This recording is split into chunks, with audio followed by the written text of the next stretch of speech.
Hello, everybody. Welcome back to the Hell Yes podcast. Today's episode is an important one, and I actually wrote a decent amount of notes for it because there are so many things that I want to touch on in today's episode that weigh heavy on my heart. And I wanted to provide this disclaimer and this trigger warning in the beginning of the episode that we are going to be talking today about domestic violence and abuse. It is definitely a triggering topic to many people, but I do think it's an important one to touch on. And as someone who not only has endured abuse in my own life, I also know a large amount of women who have experienced domestic violence in their life. It's an alarming number. These are important conversations to have because there are ways to discuss them without causing so much strife and argument. I'm noticing online because of the stuff that's surfacing about Cassie and Diddy, I really see a lot of unproductive conversations being had. And being that my platform is positive and empowering, I really want today's episode to be nothing different. It is going to be really about the rise of women who have endured violence at the hands of men and how to advocate for yourself and to just be more discerning with how you move through life. And we're going to get into all of these conversations today and why I think that they are important to touch on. Now, if you guys don't already know this, there has been a video that has surfaced of Diddy putting his hands on Cassie. This was a video I believe to have been taken many years back. And when Cassie's lawsuit first came out, which I was very much involved in. I looked through it. I read all of the pages that were written by the lawyer of what she had gone through at the hands of Diddy in her 10-year relationship with him. And I have to be honest, as an abuse survivor myself, none of this stuff surprises me. And I think a lot of people who have endured trauma and abuse and violence at the hands of men or just at the hands of people in general can say this with confidence that they are never surprised or shocked when they hear these things because it is more common than you think. It's the reason why that conversation on the internet about would you pick the bear over the man, why these conversations are being had because so many women have experienced this type of violence. It's very sad. And I am someone who really stresses the importance of not blaming the victims for the simple fact that the justice system never works really in the favor of someone going through these things. It's very rare that people are prosecuted for putting their hands on people, for abusing people, whether it's sexual or physically, emotionally, mentally, whatever. It is very, very, very lost in the system when it pertains to protecting women. And I'm not saying that it never happens, but it's very uncommon. Being that I am an abuse survivor and have experienced sexual abuse as a child, I learned this very young. I went through the motions of going to court as a child, and you don't understand the fear it instilled in me because I was so afraid of facing my abuser. But knowing the importance of trying to advocate for myself super young, it was a very traumatic experience, I have to be honest. And what's really sad about the experience that I went through was months and months and months of going to court and talking to therapists and talking to different people, that the person who had hurt me really was never prosecuted, really never had to take accountability for their crimes. And when you're a child who experiences this abuse and then also had to go to court for the abuse, it is a very disheartening experience to find out that, one, you're not believed in the eyes of the law a lot of the times because there's no proof a lot of the times when this happens. And two, you feel like, wow, people can really get away with hurting people. So I think for me, what it naturally did in my life was it made me kind of accept that that was the fate of the decisions that people would make when they hurt me, which is kind of sad. So although I experienced abuse super young and I was able to identify what that looked like, that doesn't make me any more confident that it wouldn't happen again in a different way. I never experienced sexual abuse again because I was able to discern that type of behavior. But I had dated a person when I was younger who had some issues, and I was not able to identify at that age that those issues would manifest into that person being violent towards me. I never really spoke on the fact that he was violent towards me because I had learned, again, super young, that women are not believed, and that when you speak out against someone who is violent towards you, that there needs to be some sort of proof. And even when there is proof, a lot of the times they're still not even really prosecuted for it. You are never too good, too smart, too anything to possibly be a victim of this. I think a lot of people like to victim blame because they think that people are stupid or childish or immature, and that's the reason why they experience the abuse that they did. But the truth is, smart, intelligent, well-rounded people get abused every day. And it's really important to not victim blame because a lot of the times you do not see it coming.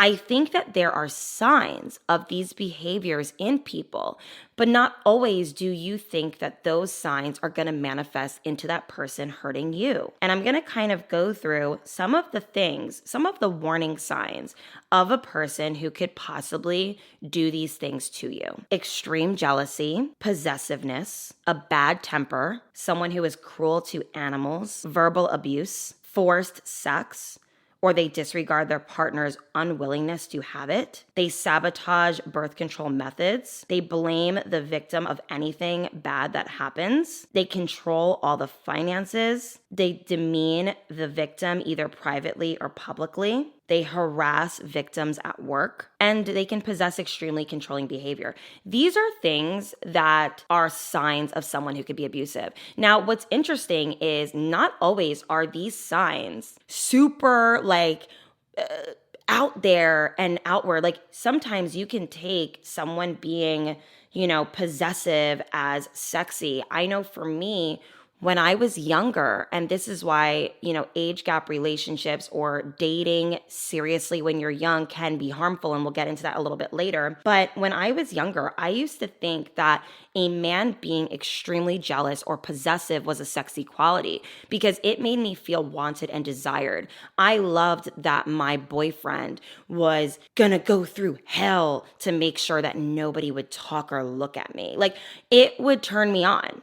Now, as an adult who has learned what that manifests into, I don't like possessive or jealous people. I think that if you are an emotionally intelligent person and you love yourself, you are going to understand that you have value and hold value in someone's life, and you don't need to prove it by being jealous or possessive. But when you're young, you can sometimes think that that's an attractive quality. And this is why it is important that we get better with age and we learn from our experiences. I learned after dealing with this particular person who was once violent with me, which we'll get into what he did. I think it's important that once you see what this person is capable of, that you leave when you can. And I'm not saying it's always easy, but it is never in your best interest to wait it out or to give this person grace, because we can still feel for the people who do this, because a lot of the times perpetrators and abusers were once the abused, and that's where they learned this behavior from. But that doesn't mean we have to nurture or coddle them in their issues. We have to learn to love ourselves enough to say, you know what, this is no longer for me, and I need to get out when I can. My particular abuser was someone who loved me down, girl. When I tell you this man was in love with me down bad, he never had a girlfriend before me, and I was his first girlfriend. He spoiled me rotten, and there were so many things that I really enjoyed about that relationship. But a couple of signs that I noticed in the beginning was he was extremely jealous.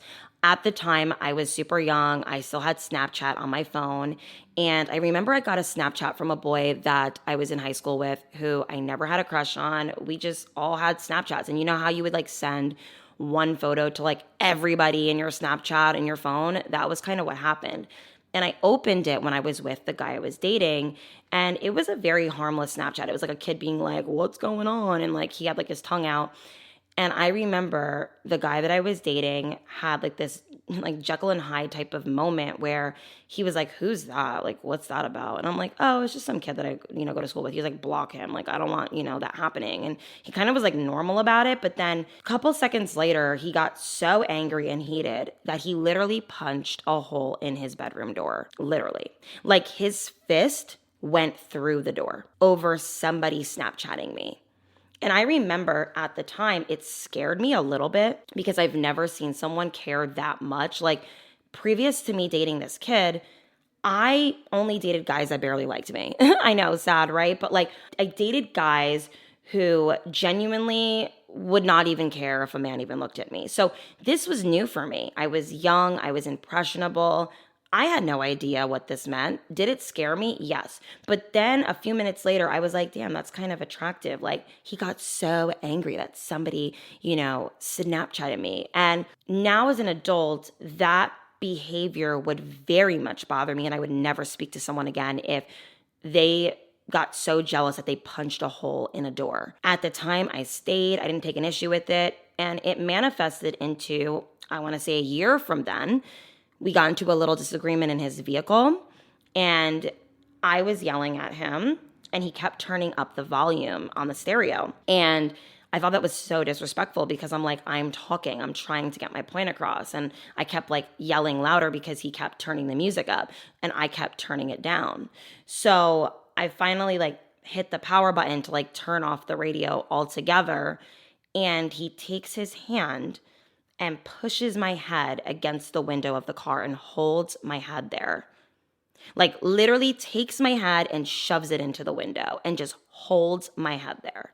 Guys, that was it for me. That was when I knew, okay, I don't want to be with this person anymore. Did I leave that day? No, I didn't. I had to like really think of my exit plan because anytime I ever tried to leave him, he would like threaten to hurt himself or like just do really horrible things, which is what abusers do. Like they always try to make you feel sorry for them whenever you want to leave them. And they try to like threaten you by saying, I'll find you, I'll blow you up, I won't let you go to work, and this and that. And it's very scary, but thankfully, like he found someone else to bother, and that was my saving grace. He ended up cheating on me with like a girl he worked with, and that was his newest victim. So sorry to her, but she kind of saved me. There are a couple things that I've learned from being in that dynamic.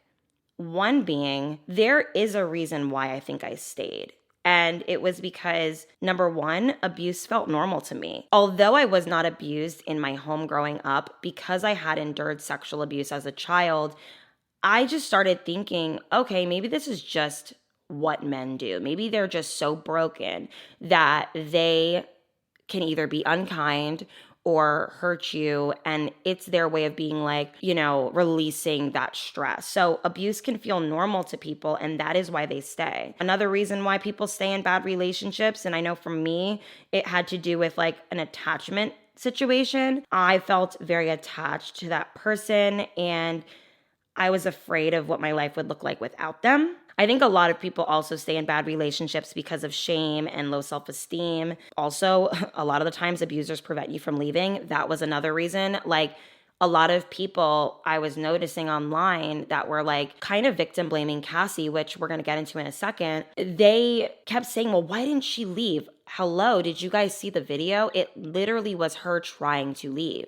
Abusers don't let you just leave. They don't let you just leave. And even if you do leave, maybe monetarily, they do find you a lot of the times, or they try to make your life living hell. And sometimes it's just easier to appease the person that is hurting you versus not. Also, a lot of people stay in these situations because of financial concerns.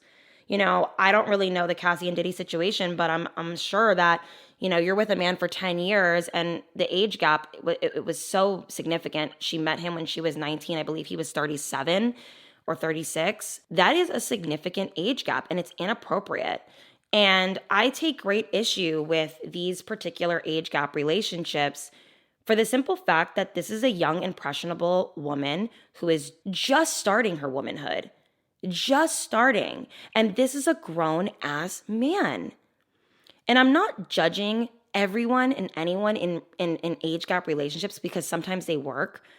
But I do think it's important to note that our frontal lobe does not fully develop until we're 25. It's very obvious to me. It's obvious to me because I am 26. And who I was at 20, 21, 22, 23, although I was very smart and intelligent and ahead of my time, I was not where I'm at today, and you never will be. You're going to get wiser with age if you allow yourself to. Experience when it pertains to life and people and finances and being well read and just going through the motions of becoming an adult, you are going to see yourself develop in ways that you don't even expect. I thought I knew everything at 22. I now realize I knew nothing. And that's okay. In knowing that, it is very interesting to me to see men in their late 30s, 40s, 50s pursuing women that are 19, 20, 21, 22. It's weird to me. And I'm not saying in all cases, but in a lot of cases, there is something that they find enticing about it because of the fact that they can control this young woman. It is a manipulation tactic. And I even went as far as to look up the ages of women that experience the highest rate of partner violence and sexual assault, and they said it's between the ages of 16 and 24. So between the ages of 16 and 24 is the highest rate of people, of women who experience domestic violence and assault. And again, it had me thinking again of the frontal lobe situation. Now, I'm not blaming a woman's mentality for the reason that they experience this, but what I'm saying is this. A lot of the times when we are younger, we don't see the signs. We don't know what to look for. And we are young, impressionable, and more trusting. The abuser will always be the one at fault. But there has to be advice that I can provide you guys today that can at least help you identify someone like this in the future and also to advocate for yourself. How to advocate for yourself in life and to be a woman who rises from the ashes of whether you've experienced domestic violence or abuse already or you're trying to avoid it. Now, I'm not going to sit here and say that it's 100% avoidable because it's not. You could be walking the street tomorrow, leave Target, and somebody could assault you. Okay? That can happen. But a lot of the times when women are abused, it's in relationships. So I want to help you advocate for yourself. So a couple of things that I think have helped me in my life, because I'm going to speak specifically from my own experiences. The first thing you want to do is be so rooted in your purpose. The reason why is because when we keep ourselves busy and we keep ourselves wrapped up in healthy distractions, we don't have time to be sulking and involving ourselves in relationships with people who are problematic or who have issues. I think that it's very respectable and honorable to accept people for who they are, but I'm going to be honest with you guys. Being that I am in a healthy, well-rounded state in my life right now, I will not accept a man at this point in my life who has severe mental health issues. I know that that sounds harsh, but the reason I will not accept it is because I did at one point, and look at where it got me. Another way to advocate for yourself is to have a healthy support system around you. Not everyone is going to have family who is going to be that healthy support. So I would say find healthy support. Maybe attend a church. Maybe try to involve yourself in hobbies and activities with great people. Surrounding yourself with like-minded women and friends. Having a healthy bubble around you. It is a lot harder for an abuser to abuse you when you have people in your life who love and care for you. When you are a solo dolo person just kind of going through life and you don't have a healthy family or friends supporting you, you are going to be a target for people who like to do this to women. Also, it's important to become educated on the differences between love and abuse. I know for me, I did not know the difference for the longest time. Like I said to you guys, when I was younger, I did not understand that possessiveness and jealousy was an issue. I also didn't understand that somebody having a bad temper was an issue. I thought, oh, it's normal to be angry sometimes. And you know what? Sometimes it is. But if it manifests into abuse and it being like really poor emotional regulatory skills, it's important to bow out. Adios, bud. get your life together. Also, like a man being mean to his mother and to his sister and to people in his life, like that's also a huge red flag to me. So when I go on dates with guys, I always ask them what their relationship is with their mom and their family. And, it's important to see how they speak about these people and the women in their lives, because that really shows you how this particular person feels about women as a whole. And if they're more gentle and respectable and honorable and give the props to the women in their life, that is a good sign. What I learned from seeing this whole Cassie and Diddy thing happen is how these things don't trigger me the way they used to. I think back in the day, I used to be so triggered by seeing things that either reminded me of my own life or would make me feel a type of way of how I handled certain situations. But I think now I've really healed myself, because now I really do view it as educational. A lot of people were upset that this video was going around, and although I respect Cassie's privacy and I think that it's really traumatic for her to have to relive it in this way, I think it's important for certain people to see this. A lot of people victim blame and say things like, well, until I see proof, I don't believe it. I am a woman believer. Do I think that some women lie or embellish when it pertains to abuse for financial gain or whatever? Do I think that happens sometimes? Maybe. Do I think that that's the majority? No. And because I don't think that that's the majority, I will always believe women. I will always believe someone who details in specifics their abuse. And the reason that I take issue with age gap relationships like Cassie and Diddy's, which was, I believe a 17-year one, is because he knows better. He's a grown man. And she didn't. So to blame her is very odd to me, because she is just scratching the surface of becoming a woman. And he probably promised her a lot of wonderful things for her career in music. And to have a grown man approach you in that way, sometimes it actually makes you feel good, because you're like, wow, this is someone who's been living, who knows the business, who understands. And you can get so wrapped up in being in the hands of someone like that you trust them and you believe them and you respect them. And what do when they are abusers?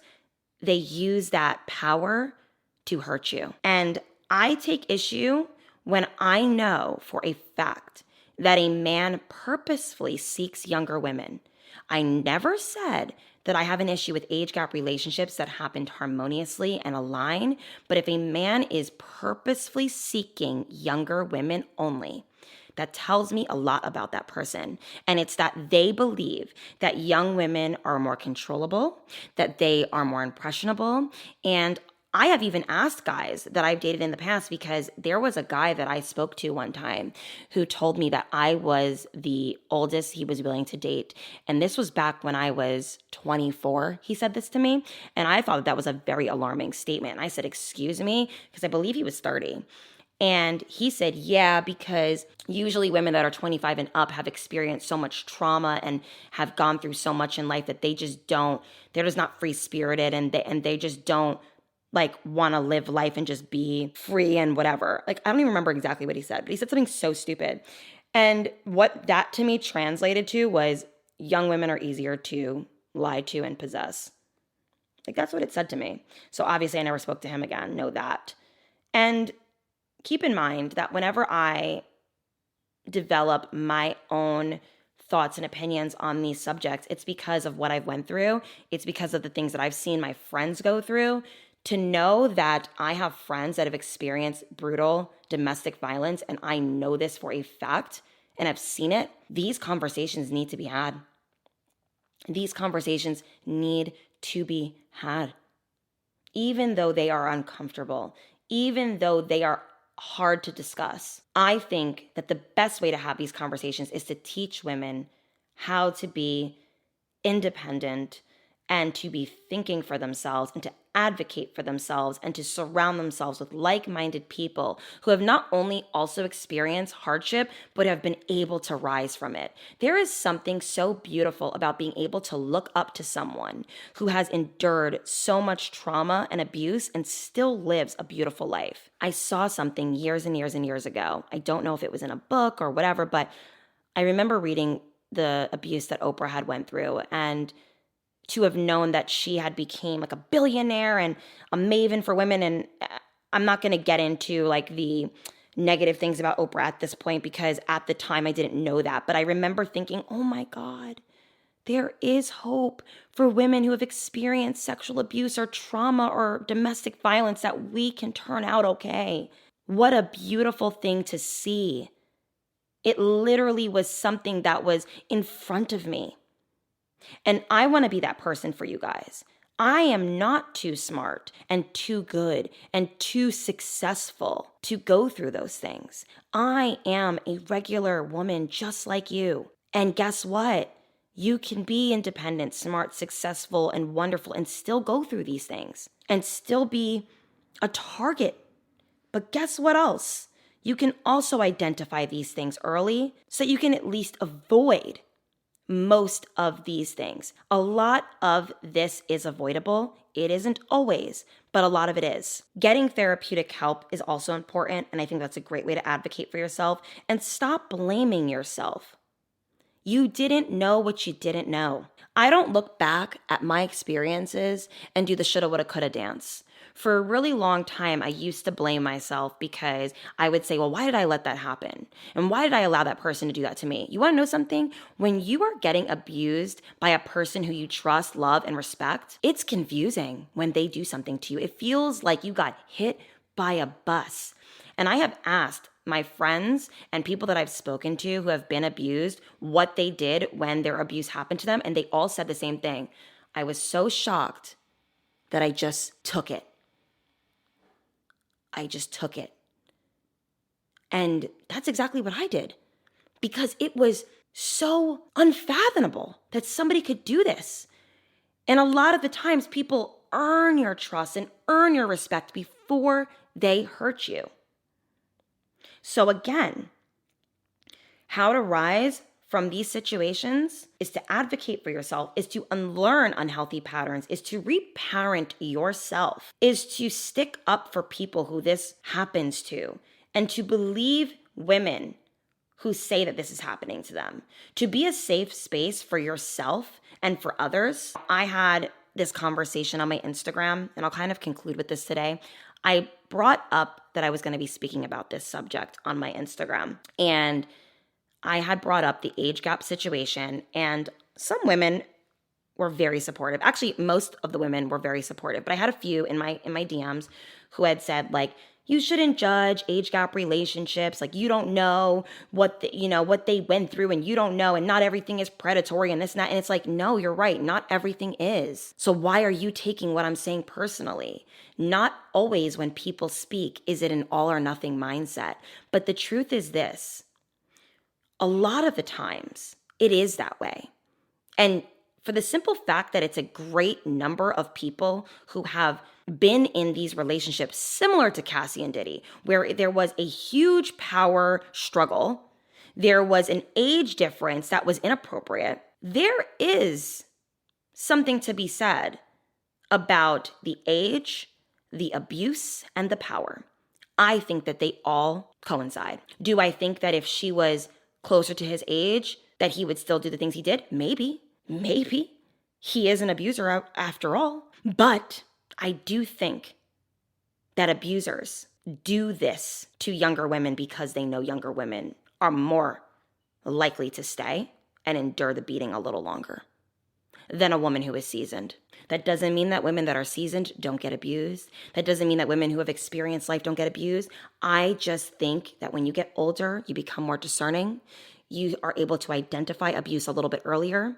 And usually you have your own something. You have your own motion that you're able to leave with the clothes on your back and possibly money in your pockets, more so than a person who is young and doesn't have much yet. And you don't have to agree with me, but because I have seen it is why I speak on it. When I was abused, I was a child and that person was an adult. That is why I feel the way I feel about these things.